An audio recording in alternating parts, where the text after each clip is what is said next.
ہمارے ایک مخلص ہیں ہمارے دوست فیصل شمسی، میں نے ان کو بڑا نوٹ دیے، میں نے کہا جا کے نا اس کو کس طرح رکھ کے پھر چلا جاتا ہوں، کیونکہ مجھے لگتا ہے وہ خوددار آدمی نہیں لے گا، اور انہوں نے ایسا کیا۔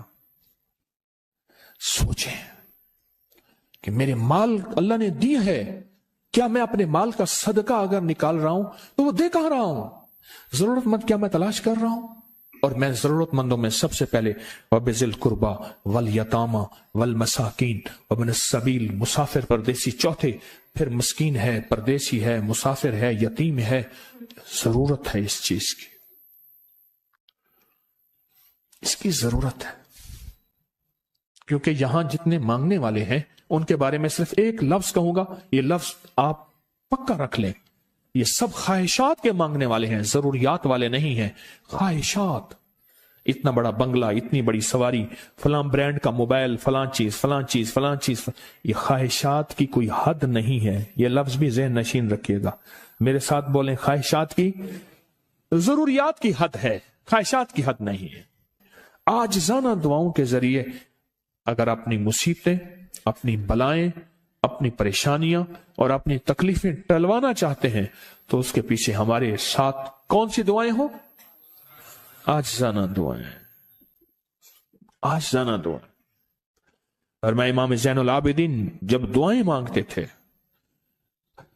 اور ان کی دعاؤں کے اندر جو درد ہوتا تھا اور غم ہوتا تھا، اور ان کی دعاؤں کے اندر جو بلبلانا اور بلبلانا اور کرب اور تکلیف ہوتی تھی، اور میں ہنستے اپنی ہنسیاں بھول جاتے تھے، سونے والے سونا ترک کر دیتے تھے، اونگنے والے اونگنا چھوڑ دیتے تھے، اور وہ بھی ان کے ساتھ رونے لگ جاتے تھے، ان کا رونا ہی اتنا تھا، وہ ہنسیاں تو بخشی بخشوائی تھی، اور ان کا نام زین العابدین، نام تو ان کا علی ہے، زین العابدین پڑا اس لیے عبادت کرتے کرتے کرتے وہ عبادت گاروں کے امام بن گئے۔